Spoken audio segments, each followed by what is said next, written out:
Magluto po ako ngayon ng green peas. Green beans. Green beans po. Meron po akong sibuyas, onion, tomato, smoked fish,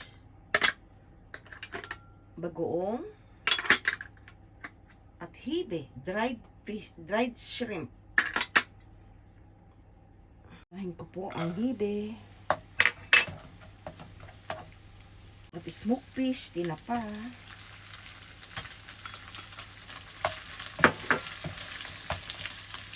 At ang bagoong. At ang onion.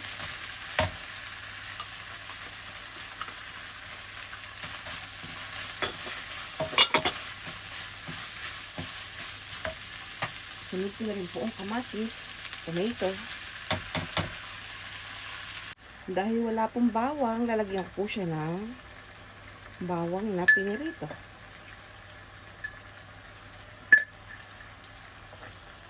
Lagay ko na po ang hotate.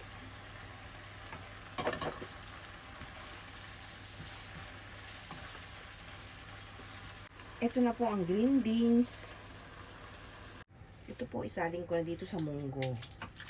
Sa green beans ang ginisang pansahog. Wala pong baboy ito, walang pork kasi po ngayon po ay mahal na araw, kaya hindi ko na po nilagyan ng pork. Kung ano lang po yung nasa bahay, yun na po nilagay ko. Ito lang po ang gagawin kong pang sahog. Kasi nga po, meron na po siyang mga sahog. Yung tinapa po may alat na, yung bagoong. Kaya, ito na lang po ang ilalagay ko. Shrimp flavor. Dagdagan ko pa po siya ng garlic.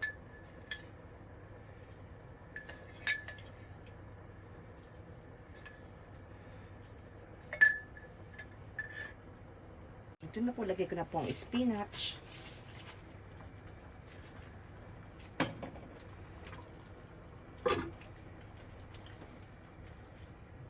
Ito pa po.